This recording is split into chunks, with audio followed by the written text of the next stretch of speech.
और अब हम आगे बढ़ते हैं और बात करते हैं कुछ आलमी जराइद की। जो आलमी जराइद रिपोर्ट कर रहे हैं पाकिस्तान और इंडिया के मामलात को लेकर कि सीज़ फायर अमेरिका ने करवाया और इस बारे में मुख्तलिफ क्लेम्स किए गए। और उसके बाद सेठी साहब ने एक शो में बाकायदा इस बारे में बात की थी कि G7 से वापसी पर नरेंद्र मोदी जी को मदऊ किया था अमेरिकन प्रेसिडेंट डोनाल्ड ट्रंप ने कि वो चाहते थे कि किसी ना किसी बहाने से ये दोनों आपस में एक चेयर पर बैठ जाएं। फील्ड मार्शल जो वहीं अमेरिका में मौजूद थे, नरेंद्र मोदी G7 से वापसी पर, लेकिन उन्होंने कन्नी कतराई, वो निकल गए।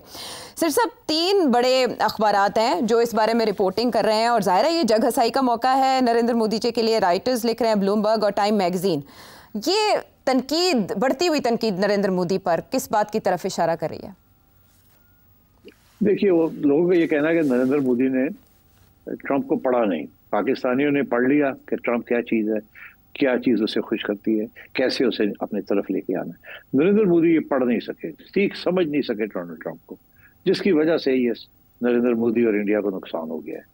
और अब वो जो हाथ पैर मार रहे हैं, कभी चाइना जा रहे हैं, कभी रशिया जा रहे हैं, कभी आंखें दिखा रहे हैं, कभी फिर पीछे हटते हैं, कभी कहते हैं हम तो बभी भी निगोशिएट करेंगे, कभी कहते हैं देख लेंगे हम, ये होते कौन है वगैरह। कभी ये शंकर इधर भाग रहा है, कभी दोवल उधर भाग रहा है, सो ऑन। और आप जनाब चाइना पहुंच रहे हैं। तो मतलब ये है कि ये हाथ पैर मार रहे हैं, ये सिग्नल दे रहे हैं डोनाल्ड ट्रंप को कि हम खड़े हैं, आपने ज्यादती की है, फिर हम आपसे अलग होके हम दूसरे कैंप में भी जा सकते हैं। मगर ट्रंप को भी ये पता है कि दूसरे कैंप में ये जाके क्या करेंगे। वहाँ रशिया और चाइना, और अब पाकिस्तान चाइना के साथ मिल गया, वहाँ तो चाइना डोमिनेट करेगा। तो वहाँ उस कैंप में जाके क्या बैठेंगे, वहाँ तो कोई इनकी बात नहीं सुनेगा। तो ये वहाँ क्या करेंगे? और सारी तजारत जो है इनकी वो अमेरिका के साथ है, चाइना के साथ है, मगर जो तजारत अमेरिका के साथ है और यूरोप के साथ है, और जो तल्लकात है वो तो एक तारीखी है। इसलिए अब Narendra Modi is in trouble, Netanyahu is in trouble, Narendra Modi is in trouble. और मैं आपको बता दूं, Donald Trump will get into trouble also, क्योंकि उसके जो 3 मकासद हैं वो अगर पूरे ना हुए तो within 6 months to a year Donald Trump की भी कश्ती जो है ना वो हिलनी शुरू हो जाएगी और लोग दलेर हो जाएंगे उसके खिलाफ, क्योंकि वॉर्स तो वो एंड कर नहीं सका। फॉरएवर वॉर्स जो है, मागा जो है वो बना नहीं सका। कोई industry is not going to move back to America. वो बातें हो रही है जी कि एप्पल आ गया, एप्पल ये करेगा वो करेगा, कोई नहीं, बातें हैं ये। कोई सब इंतजार में बैठे हैं कि ये चाइना के साथ क्या फाइनल सेटलमेंट होती है और कितनी लॉन्ग टर्म सेटलमेंट होगी या नहीं, डोनाल्ड ट्रंप बचता भी है कि नहीं बचता। और इसलिए मैं समझता हूँ कि कोई प्रोग्रेस डोनाल्ड ट्रंप की नहीं हो रही। Is failed on all accounts. ना वो अमेरिका को बड़ा ग्रेट बना सका है, इनफैक्ट अमेरिका की स्टैंडिंग इंटरनेशनली गिर गई है। मेक अमेरिका ग्रेट अगेन, उसका एक पहलू इंटरनेशनल है, एक डोमेस्टिक है। डोमेस्टिक में कीमतें बढ़ने जा रही हैं, शॉर्टेजेस होंगे विद द इंटरिम पीरियड, आवाम खुश नहीं होगी। और जो टैक्स ब्रेक्स देना चाह रहा है वो अमीरों के लिए देना चाह रहा है, मिडिल क्लास और लो लोगों के लिए तो देना नहीं चाह रहा। तो वहां भी एक लावा पक रहा है और इसलिए वो डेस्परेट होता जा रहा है कि किसी तरीके के साथ यूक्रेन में जंग बंद कराई जाए और इजराइल और पैलेस्टाइन के अंदर भी सीज फायर कराई जाए।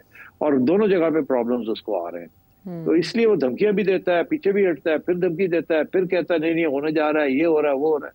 आई think we have to wait and see. इसका जो असली यक्का है ना, एस, वो पुतिन के पास। That is not with China, that is not with India, that is not with Netanyahu, that is with Putin.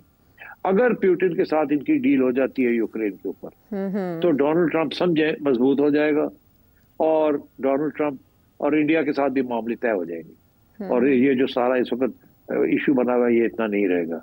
और फिर आई थिंक इसराइल के अंदर भी थोड़ी बहुत पेशकदमी होगी। मगर अगर पुतिन इनकी बात नहीं मानता तो फिर आई थिंक सिचुएशन और खराब हो जाएगी।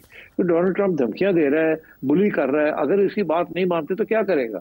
ये और सख्ती करने की कोशिश करेगा, मगर वो तो और नेगेटिव होती जाएगी। तो आई थिंक भी हमारी सब इस वक्त नजरें होनी चाहिए रशिया के ऊपर कि पुतिन क्या करेगा। Will Putin do a deal with Donald Trump on Ukraine और नॉट, या वो अपना वॉर चलाएगा, टेरिटरी लेगा। जब तक सारी उसके हाथ में टेरिटरी नहीं आ जाती और उसको इंश्योरेंस नहीं मिल जाता कि दिस इज परमानेंट, इसके ऊपर कोई लेन देन नहीं होगी, उस वक्त तक he will not stop the war. बहुत से शशपंज हैं इस नौइयत के मामलात में, लेकिन सिट साहब जिस तरह से आपने रूस का तस्करा किया, एक यक्का तो इज़राइल के हाथ में भी है। और इस सिचुएशन में जब तलखी है और नरेंद्र मोदी कहते हैं कि ऑपरेशन सिंदूर जारी है, तो बेंजामिन नेतन्याहू ने भारतीय सहाफ़ियों से गुफ्तगू करते हुए कहा कि उन्होंने वेपन्स दिए थे ड्यूरिंग ऑपरेशन सिंदूर जो इस्तेमाल हुए पाकिस्तान के खिलाफ। तो इस पर पाकिस्तान का रद्द-ए-अमल क्या होना चाहिए? पाकिस्तान का रद्द-ए-अमल तो पाकिस्तान को तो पता है, आज से नहीं पता, कब से पता है कि Indian arm forces, Indian intelligence, Indian spy agency ये बिल्कुल ऐसे है with Israel, with Mossad, with the IDF, with the Israeli government. ये आज से नहीं है। मैंने एक प्रोग्राम में बात की थी जिसके ऊपर कुछ लोगों को नाराजगी का इजहार किया उन्होंने कि मैंने बात क्यों की है ऐसी। दरअसल ये हमारी पुरानी इस्टेब्लिशमेंट, नई इस्टेब्लिशमेंट या इस्टेब्लिशमेंट समझे, उसके अंदर एक सोच है कि ये जो इजराइल का नेक्सस है विद इंडिया, ये पाकिस्तान के लिए बड़ा खतरनाक है और किसी तरीके के साथ इजराइल को न्यूट्रलाइज किया जाए। क्योंकि देखिए ना भाई, तो हमारे प्रोग्राम में भी हमने ये डिस्कस किया था कि इजरायली टूरिस्ट के लिए जगह बना ली गई है कश्मीर के अंदर। वो actually they are not tourist, they are Israeli army people. उनको भी एक छोटी सी जगह दे दी गई है कि आप घूमें यहाँ, फिर बनाए, सेटल करें यहाँ। दूसरा ये कि ये सारे जो ड्रोन टेक्नोलॉजी है इंडिया की, जैसे हमने टर्की से और चाइना से सीखी है, उन्होंने इजराइल से सीखी है। और इसी तरीके के साथ हमें ये खबरें आ रही थी कि ड्यूरिंग द कॉन्फ्लिक्ट 15 से 20 इजरायली आर्मी पीपल वो they came to Delhi to advise the Indian army. तो मतलब है ये चीजें छुपी भी नहीं है, they are all on international record है ये। तो यही नेतन्याहू कह रहा है ना, अब तो वो आगे बढ़ गया है। वो कहता है हम तो इंडिया की आर्मी को भी बताएंगे कैसे टैकल करना है पाकिस्तानियों को, और एयरफोर्स को भी बताएंगे आपने क्या गलती की। और इससे बढ़ के वो कहता है मैं जाके नरेंद्र मोदी को बताऊंगा, ओए डोनाल्ड ट्रंप ने चाबी इंज देनी है, तो की करना मैं, तो उल्टी तरफ दे रहे हैं, इस तरह देनी है, देख किस तरह संभाल लिया उन्होंने। तो अब बात यह है कि अब पाकिस्तान के लिए दिस इज नॉट गुड। जितना इजराइल इंट्रेंच होता है in the Indian arm forces और इंडियन इंटेलिजेंस, उतना पाकिस्तान के लिए खतरा है। बिकॉज देखिए ना, इंडियन इंटेलिजेंस और इंडियन आर्म फोर्सेस की जो एक्सपर्टीज है वो तो आपने देख ही लिया कि किस लेवल पे हमने उनको काउंटर किया है। तो अब रह क्या गया पीछे? यही गया ना कि इजरायली आके उनको और ट्रेनिंग दें, ये करें वो करें, हथियार दें जो कि अमेरिका से आते हैं और इधर चले जाते हैं।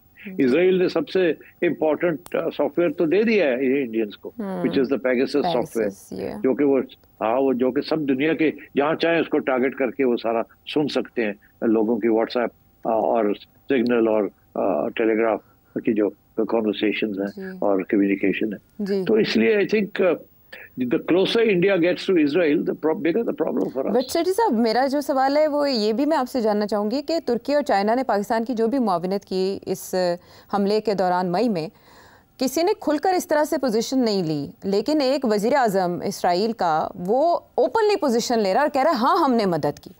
तो ये तो खुलकर पाकिस्तान के खिलाफ आने की बात है। यही प्राइम मिनिस्टर जो आज प्राइम मिनिस्टर है, इसने 10 साल पहले 12 साल पहले कहा था कि हमारा सबसे बड़ा दुश्मन पाकिस्तान है। यही कहा था ना, उसका क्लिप तो बहुत दफा दिखाया शो में हमने चलाया ये था। तो हाँ, और ये तो इजराइल का ये व्यू है। वो मसला उसका यही है ना कि हमारे पास एटम बम है, सब दुनिया को ये खौफजदा है कि हम एक्सपोर्ट ना कर दें, ये हम टेक्नोलॉजी ना दे दें, ये हम सेंट्रीफ्यूज टेक्नोलॉजी ना दे दें सऊदी अरेबिया को या ईरान को। और तो इस किस्म के प्रॉब्लम्स हैं। और आपको पता है जो किताबें भी लिखी गई हैं इस सारे सब्जेक्ट के ऊपर, तो बड़ी कड़ी नजर है पाकिस्तान के ऊपर। और ये एक प्रेशर है कांस्टेंट, ना इधर हो ना इधर, we are watching you with. इसीलिए one of the other arguments is के अफगानिस्तान के अंदर बेस क्यों चाहता है अमेरिका बागरा में?